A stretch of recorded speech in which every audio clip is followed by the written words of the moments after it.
hello' Evan ব'লক আজি ট্ৰেডটো analyse কৰিম ঠিক আছে ট্ৰেডটো প্ৰফিট এণ্ড লছ সেইটো ডিছকাছ কৰিম মাৰ্কেট আজি গেপ আপ অ'পেন হ'ল চেনচেক্সত ঠিক আছে গেপ আপ অ'পেন হৈ পেলাই মাৰ্কেট ডাইৰেক্ট ফল কৰিলে ঠিক আছে আৰু 76,500 আমি ক'ব পাৰোঁ যে এটা ছাপৰ্ট লৈ পেলাই মাৰ্কেট ওপৰত গৈছে ইয়াত তলত নাহিলে ওপৰতে গুচি গ'ল ঠিক আছে এইখিনি মানত মই তাৰ আগতে বনাইছিলোঁ কিয়নো মই তলত ছাপৰ্ট আছিলে ছাপৰ্ট চাই পেলাই মই বাই কৰিছোঁ ঠিক আছে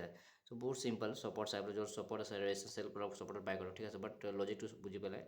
ক্লজিং প্ৰাইচটো ব্ৰেকডাউন কৰিলে ঠিক আছে ক্লজিং প্ৰাইচটো ব্ৰেকডাউন কৰাৰ লগে লগে মই তলত ছাপৰ্ট চাই পেলাই এইখিনি এটা বাই কৰিলোঁ ঠিক আছে আৰু এইখিনি মানুহ ওলাই গ'লোঁ সৰু এটা প্ৰফিট ৰিস্কটোৰ ওপৰত লৈ পেলাই ওলাই গ'লোঁ ঠিক আছে আৰু মাৰ্কেট চাওক এতিয়া আৰু ওপৰত গৈ আছে এইটো মেটাৰ নকৰে কিমান ওপৰত গৈ আছে যদি বহি থাকোঁ চাইক'লজি ইম্পেক্ট বহুত হয় ঠিক আছে এইটো মই মানে আপুনি যদি যেতিয়া কৰিব গম পাব